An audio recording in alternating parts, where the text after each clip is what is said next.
السلام عليكم، يا رب تكونوا بخير. تعالوا نشوف ازاي في الفيديو ده ممكن نعمل علم زي ده مع بعض على بلندر خطوة بخطوة بطريقة بسيطة جدا. فخلينا نبدأ على طول، بس قبل ما نبدأ بفكرك لو عجبك الفيديو ما تنساش تعمل لايك وسبسكرايب وتدوس على زرار الجرس علشان يوصلك كل الفيديوهات الجديدة أول بأول، وعلشان تدعم القناة كمان. ولو ليكوا أي أسئلة أو اقتراحات أو تعليقات يا ريت تسيبوها لنا في الكومنتس. ودلوقتي يلا بينا نبدأ على طول.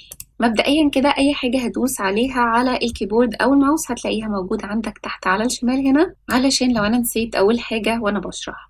ودلوقتي خلينا نبدأ بان احنا نمسح الكيوب واللايت بتاعنا عشان مش محتاجينهم. فهاجي اعمل سيلكت على الاتنين دول وهعمل اكس وديليت. بعد كده هحتاج ان انا اعمل مش قريب من شكل العلم، فهعمل شيفت A وهعمل اد مش وهعمل بلين. بعد كده هاجي اعمل RY90 وهدوس انتر علشان ألفها على الواي اكسس اللي هو ده 90 درجة. وبعدين هعمل GZ1 وهدوس انتر علشان ارفعها فوق الارض تماما بالشكل ده. بعد كده انا عاوزة البلين دي تاخد شكل علم، فهعمل SZ علشان اعمل لها سكيل بس على الزد اكسس، وهعملها حاجة زي كده شكل العلم اللي انا عاوزاه. بعد كده هعمل كنترول A وهعمل Apply Scale. هحتاج ان انا ادوس تاب علشان اروح للإديت مود، وهعمل كليك يمين وهعمل Subdivide. فايدة السب ديفايد هي ان انا بقسم المش بتاعي زي ما احنا شايفين كده، بس طبعا انا هحتاج ان انا اعمل تقسيمات اكتر من دي بكتير، وده علشان الكلوث اللي انا هعملها او القماشة او العلم بتاعي ما يكونش مكسر او شكله مش مظبوط او شكله مش واقعي. فيستحسن ان انت تزود السب ديفيجنز دي،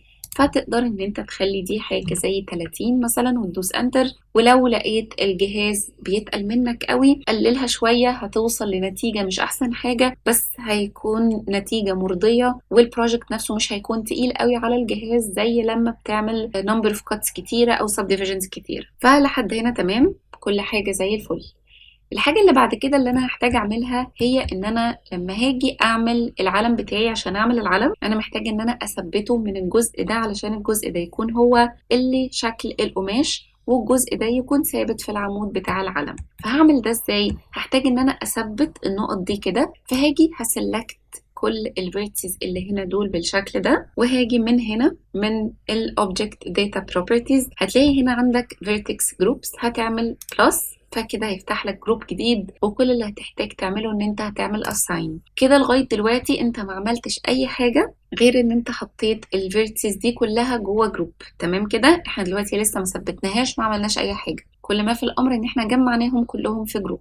بعد كده هرجع على الاوبجكت مود وهاجي من الفيزيكس بتاعتي وهروح على كلاث وهدوس عليها بالشكل ده. مجرد ما اخترت كلاث هو كده مفروض ان دي اتحولت عندي قماش. هعرف ازاي او اتاكد ازاي؟ هرفع كده التايم لاين شويه وهدوس سبيس من الكيبورد، هتلاقيها بتقع عندك بالشكل ده.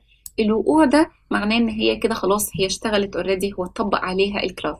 طيب هي بتقع ليه؟ بتقع علشان طبعا مفيش حاجه متثبته، فهي كأن قماشه كده اترمت في الهواء فبتقع زي ما هي. طيب هنحل المشكلة دي ازاي؟ هنحل المشكلة دي بان احنا هنقول له انه الفيرتسز اللي احنا ضمناهم كلهم في جروب احنا عاوزين نثبتهم. هنثبتهم عن طريق ان احنا هننزل تحت كده في السيتنجز بتاعت الكلاس دي او البروبرتيز دي، هتفضل تنزل لتحت خالص لغاية لما هتيجي عند شيب هتفتحها وهتلاقي هنا مكتوب عندك بين جروب.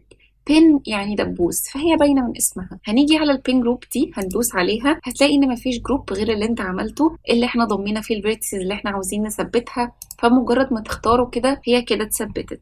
هترجع للاول خالص لاول التايم لاين وهتدوس تاني سبيس بار، هتلاقيها اتظبطت عندك بالشكل ده، بقت متثبته من هنا وبقيه العلم اتحول قماش زي ما احنا شايفين كده. طيب خلينا الاول نعالج شكل القماش. هو طبعا مكسر بالشكل ده عشان محتاجين نعمل له شيد سموث، فهدوس كليك يمين وهعمل شيد سموث. هيتظبط عندي بالشكل ده بس مش هيكون اتظبط تماما. علشان نظبطه خلينا بس نعمل جي زد ونجيب دي جي واي بالشكل ده. علشان نظبطه محتاجين برضو نعمل subdivisions اكتر، فممكن تروح على الموديفايرز وتعمل add modifier ومن generate تعمل subdivision surface modifier وترفع الموديفاير ده فوق الكلوث موديفاير بالشكل ده وتسيبه. وطبعا هنعلي الليفلز فيو بورت ل2 وهنشوف الشكل. انا كده لقيت ان الدنيا تقلت معايا قوي، فنزلت الليفلز فيو بورت ل1 والرندر ل1، فبقت دي النتيجة اللي عندي. تمام. بعد كده علشان نعمل العمود بتاع العلم هنا، فهاجي اعمل شيفت A وهعمل اد مش سلندر، وبعدين هاجي اعمل له سكيل خالص بالشكل ده، وبعدين هبدأ اعمل اس زد علشان اكبره على الزد اكسس، وجي زد علشان ارفعه لفوق بالشكل ده، وممكن نعمل اس شيفت زد علشان اصغره، وبعدين ممكن اعمل اس كمان علشان اصغره اكتر. تمام كده مناسب. واس زد علشان اكبره على الزد اكسس بالشكل ده. ممكن اعمل جي زد حاجة زي كده، وبعدين هاجي هدوس تاب على الاديت مود وهروح على الفيس سيلكت، وهمسك الفيس دي وهبدأ ان انا اعمل اي عشان اعمل اكسترود حاجة بسيطة، واس علشان اعمل له سكيل، وبعدين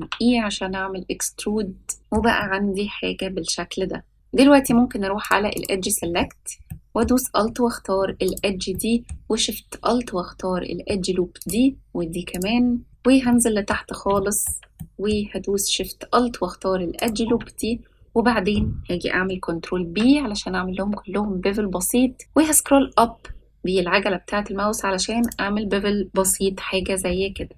بعد كده هرجع تاني على الاوبجكت مود وكليك يمين وشيد سموث، فبقى عندي حاجة بالشكل ده. تمام. شفت وهختار الاتنين كده وجي زد، وهرفع العلم فوق الارض حاجة زي كده، وبعدين ممكن نصغر الجزء ده شوية، اس نعمل له سكيل، جي واي هجيبه على جنب هنا، وجي زد ممكن ارفعه لفوق شوية حاجة زي كده. تمام. ما تنساش تعمل كنترول اس عشان تعمل سيف. دلوقتي لو عملنا بلاي بقى عندي حاجة بالشكل ده. طيب دلوقتي علشان اخلي العلم ده يفضل يطير معايا ما يوقعش بالشكل ده، اعمل ده ازاي؟ هحتاج ان انا اعمل مصدر هواء، فهاجي هعمل شيفت A وهاجي من تحت من فورس فيلد وهختار wind يعني رياح. بعد كده هعمل RX 90 عشان ألفها، لقيتها كده اتقلبت، هعمل RX 180 عشان نلفها الناحية التانية، وهبدأ أظبط مصدر الهواء ده في مكانه، فهعمل GY وأرجعه لورا شوية، وGZ وهرفعه لهنا كده علشان يكون قدام الجزء اللي انا عاوزاه يطير بالشكل ده. وهبدأ ان انا اجي من هنا وهلاقي هنا السترينث دي المسؤولة عن قوة الهواء اللي خارج من الشيء ده، فهاجي هنا من السترينث وهعليها حاجة زي ممكن اخليها 20 مثلا، ندوس انتر.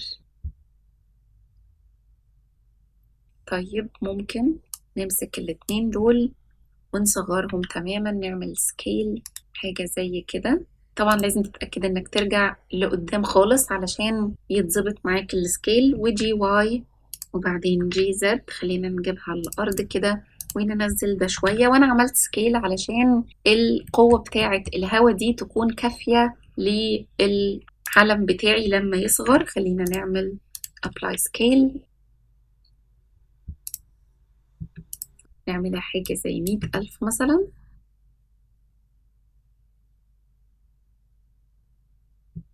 هلاقي حاجة زي كده، ممكن نقلله شوية نخليه 70 مثلا.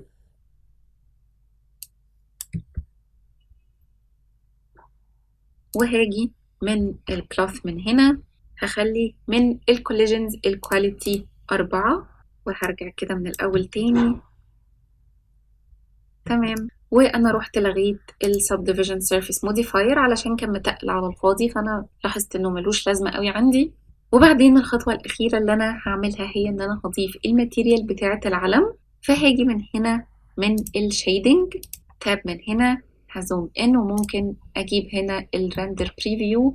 احنا لسه ما عملناش اضاءة فممكن نضيف اضاءة مؤقتة، شيفت A وهنعمل add light area light، جي زد وهرفعها لفوق، اس عشان اعمل لها سكيل، وخلينا نزود السترينث بتاعتها حاجة زي 200 مثلا علشان تكون منورة لنا كفاية زي كده. وممكن اجي من هنا اخلي دي سايكلز مش EV، وهغير السي بي يو لجي بي يو كومبيوت، وهخلي دي 256، وكمان الماكس سامبلز هنا 256. كنترول اس علشان نعمل سيف.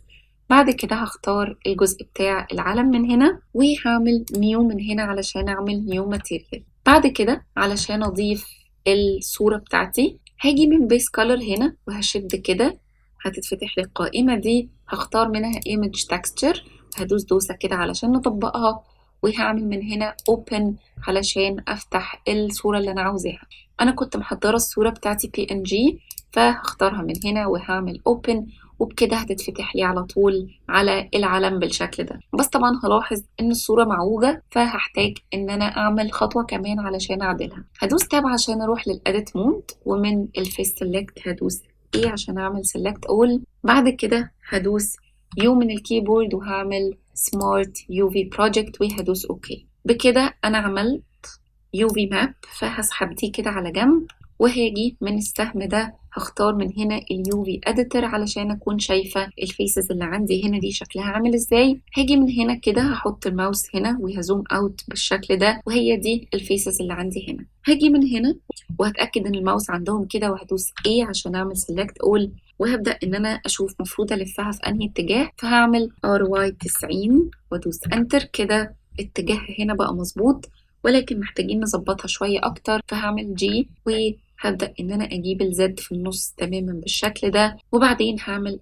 اس وأعمل سكيل وأبدأ إن أنا أكبر الفيسز دي علشان اللوجو عندي يصغر في النص بالشكل اللي احنا شايفينه ده، وجي وهنزلها لتحت شوية بالشكل ده. وبكده يبقى الشكل هنا مظبوط عندنا. لو جينا عملنا سيلكت بره كده هنلاقي إن الدنيا اتظبطت.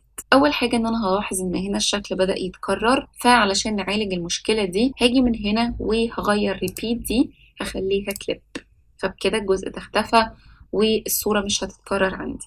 تمام، وبكده بقى عندي العلم بتاعي خلاص، الجزء ده جاهز. فهرجع تاني دلوقتي على اللاي اوت وهروح من هنا على الرندر بريفيو، وبعدين هبدأ أعمل ماتيريال للجزء ده بتاع العلم.